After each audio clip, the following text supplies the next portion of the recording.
Nossa, mas a gente sabe do que a gente tá falando. A gente fala disso todo dia.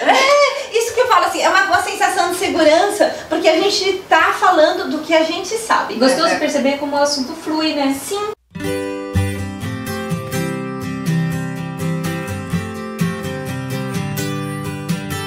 Oi, gente! Oi, tudo bom? Então nós estamos mais uma vez aqui nesse lugar delicioso na casa da Lúcia. A gente tá tomando café, batendo papo. Tem bolo de cenoura, senhores.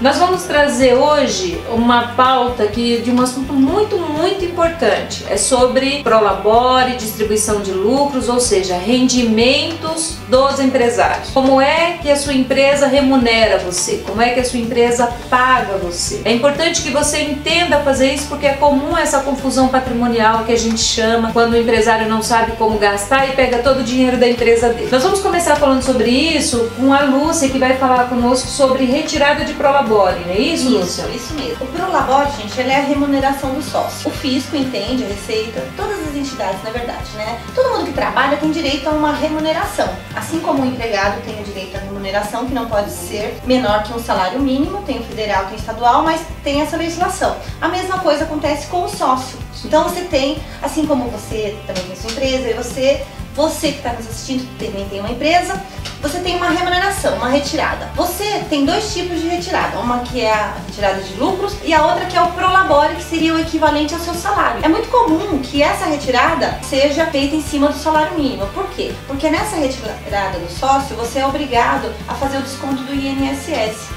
E também, dependendo do valor, você vai ter, se você for ultrapassar o teto no Prolabore, você vai ter que fazer a aplicação do IR sobre isso, recindo na fonte. Quando você escolhe o salário mínimo, você fica supostamente isento e você faz o regulamento do INSS menor. Só que esse tipo de prática, gente, apesar de ser confortável financeiramente, ela não é uma prática adequada nem coerente. A gente já vem falando em outros vídeos que dá uma olhada lá no cruzamento de informações. Então, por exemplo, se você tem um filho numa escola, você paga uma prestação de apartamento, de carro, você tem um padrão de vida que não é pago por um Prolabore de R$880. Com o tempo, se você retira sempre esse valor e o que você tirar mais da sua empresa entrar como retirada de lucros, o fisco vai entender que você está burlando a lei. Na verdade, você tira R$4.000, R$5.000, um valor acima de R$880 e que esse valor, na verdade, não é Prolabore. E é o que, Elaine? Distribuição de lucros. Como é que é a distribuição de lucro? É outra coisa. Distribuição de lucros, ela é isenta de INSS e de imposto de renda na fonte. Pelo menos por enquanto existe projeto para voltar a tributar. Que é um projeto polêmico, né, gente? E agora, gente, para distribuir o lucro tem que ter contabilidade. Esse lucro tem que ser evidenciado. Muitas empresas fazem distribuição de lucro com base no lucro fiscal, né, que a gente chama. Que é aceito pelo fisco, mas tem algumas implicações também. Então, para cada atividade, o fisco estipulou lá o percentual de lucro daquela atividade. Comércio 8%, prestação de serviço 32%. Sim. Então, a Receita Federal até permite que você, do seu faturamento, 32% você considere o lucro e isso você distribua para o sócio, como distribuição de lucros. Só que geralmente o lucro das empresas, e é o que a gente torce que seja muito maior que isso. Sim. E aí, se você distribuir este lucro maior que o lucro fiscal sem comprovar contabilmente, ele está sujeito à tributação. Sim, e assim, e trazendo de volta um pouco para o salário do Prolabore, é assim, se você faz essa retirada de lucros mensalmente, vamos pegar esse exemplo de R$4.000. Eu tirei esse valor como distribuição de lucros e o meu Prolabore é de 880.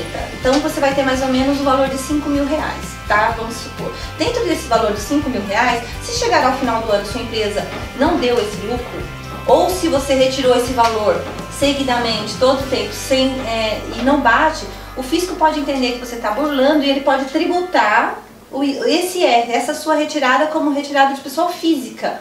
E o ISS, então você vai ter a dívida do imposto de renda, ter que pagar o retroativo do ano inteiro, mais o do INSS, mais multa e juros. Então, gente, fique atento, converse com o seu contador, né? Porque essa remuneração tem que ser feita de acordo com a lei, né, Simone? Como é que faz isso? Lúcia, pensando nisso também, nessa remuneração de R$880, tem o seguinte, às vezes o pequeno empresário, ele vai lá e trabalha a vida inteira dele naquela empresa e sempre com essa remuneração que determinou lá no salário mínimo. Aí chegou a hora da aposentadoria dele. Qual o valor que ele vai receber de aposentadoria?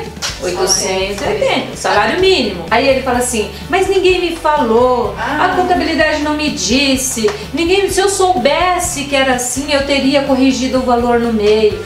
Não é verdade, ninguém gosta de pagar imposto, ninguém gosta de tirar daquilo que iria para o seu bolso para pagar para o governo, mas você precisa estar ciente dessas coisas todas, é a regra né, do jogo, né, gente? Então, assim, ó, outra coisa também que acontece muito, olha, eu tive um caso essa semana, olha que interessante, né? Nossa, eu tava louca para participar com vocês desse assunto, porque eu achei engraçado. Eu recebi uma mensagem que é muito comum, né?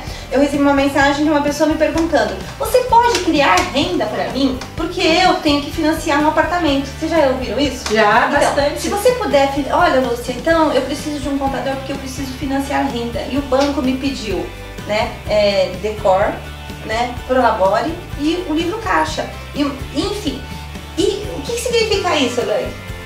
Me conta. Esqueça. Não existe, gente. O contador não cria renda. Não é possível. Seria quase igual dizer assim, dá pra você dar um jeitinho no meu balanço?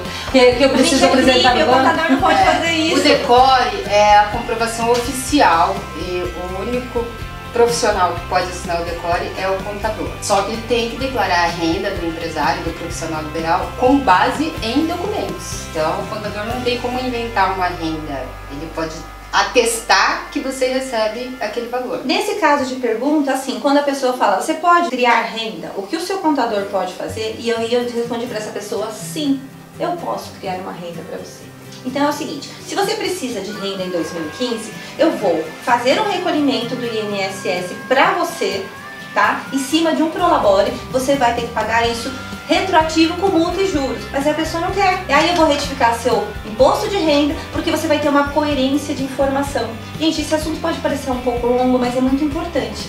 E a gente está entrando nessas minúcias, né? Porque assim, quando você fala de remuneração do sócio, o sócio vive com paixão pela empresa dele, né? É verdade, é verdade. Só que o que precisa? Precisa que você tenha essa informação correta e que você seja remunerado e que você está no jogo, gente. Se você é empresário, você tem que estar dentro das regras do jogo. Pessoal, como a Lúcia acabou de falar, esse assunto é um pouquinho longo e ele demanda bastante atenção mesmo. Acredito que seja importante para todos os empresários aí, né? Então olha só, no nosso blog tem mais matérias sobre esse assunto e se você tiver dúvidas pontuais, manda e-mail pra gente, nós vamos responder todos vocês, na ordem que chegar lá a gente responde para vocês, tá certo? Hoje nós falamos sobre Prolabore, que é o rendimento tributável aí do empresário, falamos de distribuição de lucros, que é o resultado da sua empresa para você. Não é o que sobra na conta. É o resultado de balanço, gente, não é o resultado que você fez a conta ali e tem um dinheirinho lá sobrando, não. E o MEI também tem que tomar cuidado, viu? É verdade. Aliás, os MEIs aí deviam atentar para isso. Gente, na hora de fazer a declaração de imposto de renda pessoa física, você também tem direito a rendimento isento. Só que vocês não fazem valer isso porque vocês não fazem escrituração contábil. Então seria interessante fazer também. Sim. Ó, se esse vídeo foi útil para você, se inscreve aqui, dá um curtir, dá um joinha pra gente aqui.